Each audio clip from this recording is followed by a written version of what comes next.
यार एक आज थोड़ा सा डिफरेंट टॉपिक पे तो से बात करनी थी। अपने फ्रेंड्स वगैरह को देखता हूँ, कोई ऐसा कहता है कि मैंने मान लो एप्पल कंपनी में इन्वेस्ट कर दिया या बाहर की किसी कंपनी में इन्वेस्ट कर दिया।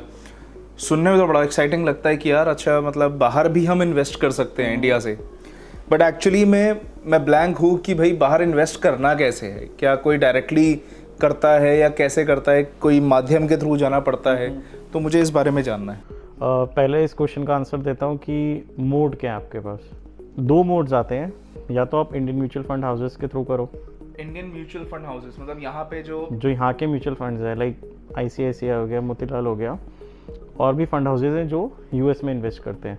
अच्छा, उनके भी फंड्स होते हैं ऐसे?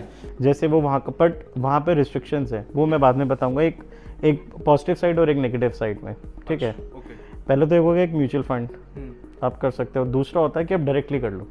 डायरेक्टली वही जो स्टॉक चाहिए वही खरीद लें, वो खरीद लो, या वहाँ पे जाके उनके कहीं का ETF बाय कर लो या इंडेक्स बाय कर लो। वो कैसे करते हैं? आगे मैं बताता हूँ। पहले तो ये हो गया, हमारे पास मोड्स आ गए। अच्छा, ठीक है। अब पहले आते हैं कि अगर हमने स्टार्ट करना है तो दोनों में कंपैरिजन में कैसे है। मतलब देखो, दोनों की एक पॉजिटिव साइड है और दोनों की एक नेगेटिव साइड भी है। ठीक है। म्यूचुअल फंड से हम स्टार्ट करते हैं, इंडियन म्यूचुअल फंड से। ठीक है। अगर आप इंडियन म्यूचुअल फंड से जा रहे हो इन्वेस्ट करने, पहली बात थोड़ा सा रिस्ट्रिक्शन है, in the sense let's say अगर आपको US में बाय करना है डायरेक्टली, लाइक एप्पल, मेरा अपने लिए पर्सनल प्रेफरेंस NVIDIA या AMD रहता है, राइट। तो मैं नहीं कर सकता, तो मतलब मुझे पूरा एक इंडेक्स बाय करना है। अच्छा, राइट। मैं NASDAQ 100 बाय करूँ, S&P बाय करूँ, बट मुझे सिर्फ उसी में इन्वेस्ट करना है, तो मेरे लिए थोड़ी सी रिस्ट्रिक्शंस है। तो ये एक पहला नेगेटिव साइड है।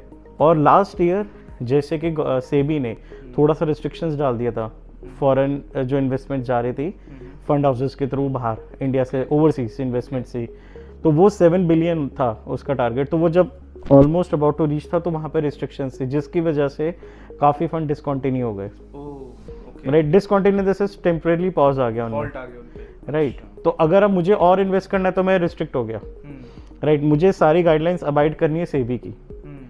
अब पॉजिटिव साइड पे लेके चलते हैं। जैसे आप डायरेक्ट स्टॉक्स बाय करते हो US में, ऑब्वियसली जब आप ट्रांसफ़र करोगे US मार्केट में पैसा, तो एक्सचेंज लोगे, कन्वर्जन कॉस्ट आएगा, प्लस एक आपका जो $to INR रेट क्या मिल रहा है वो भी आपको अलग दिया जाता है। वही कन्वर्जन तो जिसकी हम बात कर रहे हैं, और एक ट्रांजैक्शन हो गया, ट्रांजैक्शन चार्जेस। अब इसमें क्या होता है कि यहाँ पे बहुत सारे बैंक्स हैं जो ऑफर करते हैं आपको।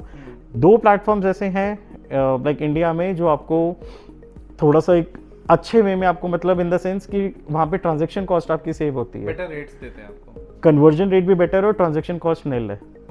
तो आप वहाँ से अगर करते हो तो वो आपके लिए थोड़ा सा एक एडवांटेज है, ठीक है, कि आप कॉस्ट बचा रहे हो अपनी। बट एनी हाउ, अगर आप लेट्स से अगर आप 100 रुपीज़ इन्वेस्ट कर रहे हो और वहाँ पे 98 जा रहा है, जस्ट लाइक दिस, ये एक एग्जांपल है।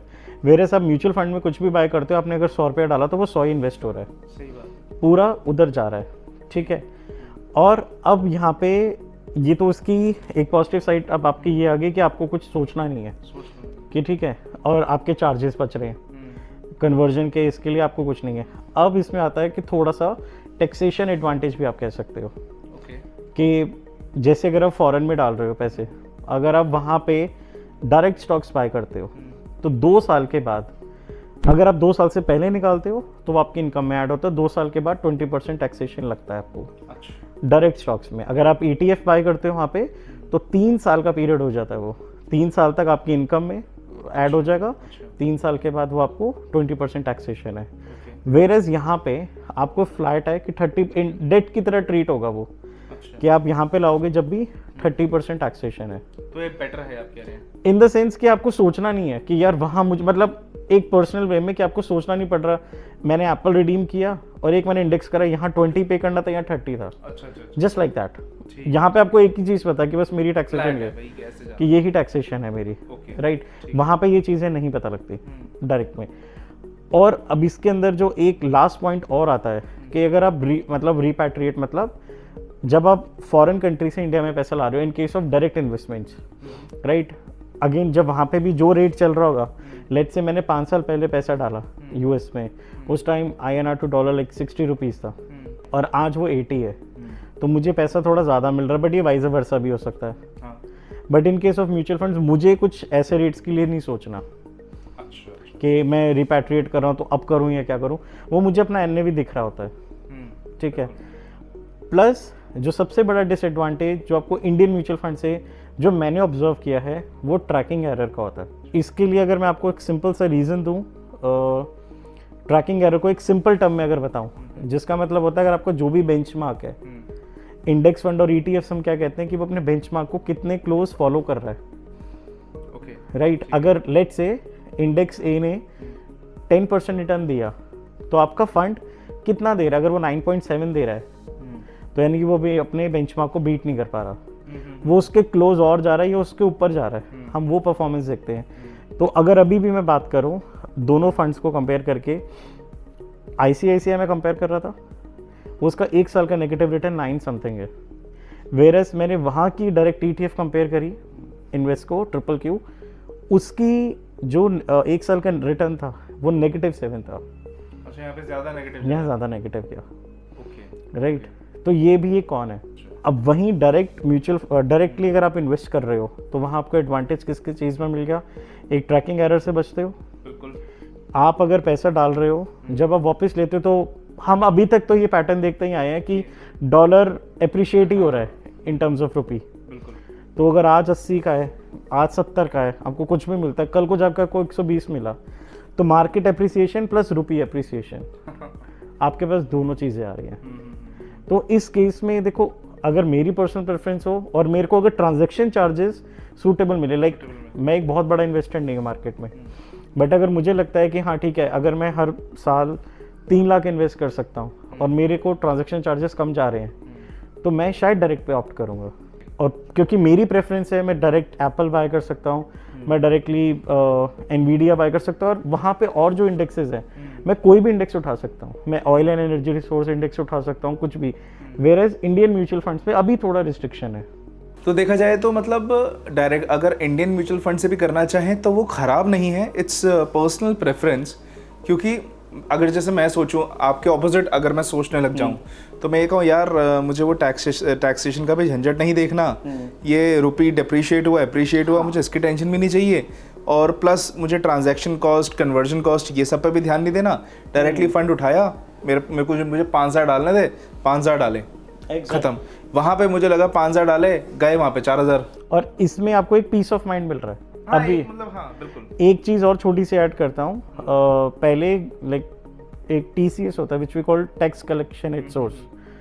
अब गवर्नमेंट ने like we don't know, like अभी इस बजट में दिया गया है, अभी एप्लीकेबल गवर्नमेंट ने तो कहा 1 जुलाई से होगा, बट बैंक्स आर प्रोटेस्टिंग। अगर वो होता है तो for every transaction 20% will be collected by government at source for every international transaction. Exactly. अच्छा, ठीक है। लाइक इफ अगर हमने 1 लाख डाला तो 20% यानी कि 20,000 यहाँ गवर्नमेंट के पास आ जाएगा और आपका 80,000 जाएगा। पहले ये था कि 7 लाख के अबव में 5% कटेगा।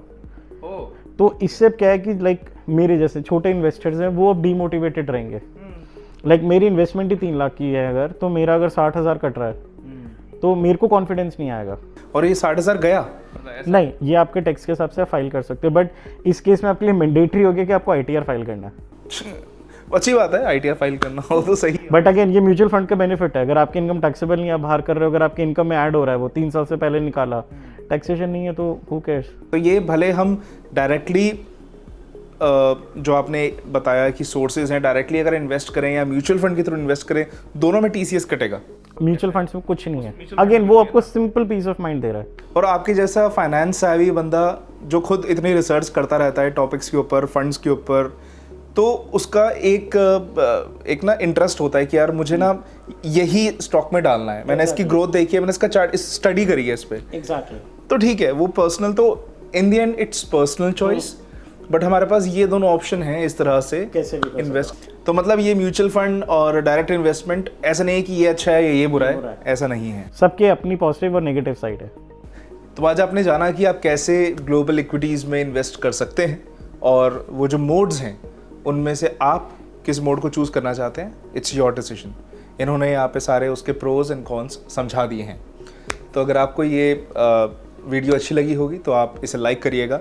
कोई डाउट आ सकता है, अगर आपको डाउट आया है तो आप नीचे कमेंट कर सकते हैं एंड अपने मतलब फ्रेंड्स एंड फैमिली के साथ शेयर कीजिएगा। मे बी आपके भी कोई दोस्त चाहते होंगे ग्लोबल मार्केट में इन्वेस्ट करना। तो ऐसे ही अलग अलग टॉपिक्स पे वीडियो आती रहेगी, उसके लिए आप इस चैनल को सब्सक्राइब कर सकते हैं। मिलते हैं अगली वीडियो में, तब तक के लिए take care and bye bye.